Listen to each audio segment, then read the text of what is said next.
అస్సలు అడ్జస్ట్ కావారా? ఓకేరా నారాయణ 20,000 కావాలరా. ఓకేరా జీత్ అర్జెంట్గా 20,000 కావాలరా. ఓ అవునా?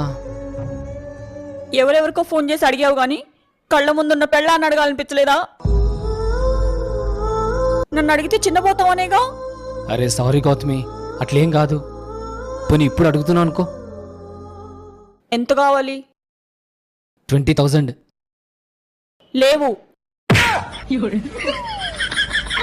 మళ్ళీ ఎందుకు అడగమన్నావు? అంటే గింటే ఫస్ట్ పెళ్ళాంనో అనాలి, ఆ తర్వాతే మిగతా వాళ్ళు.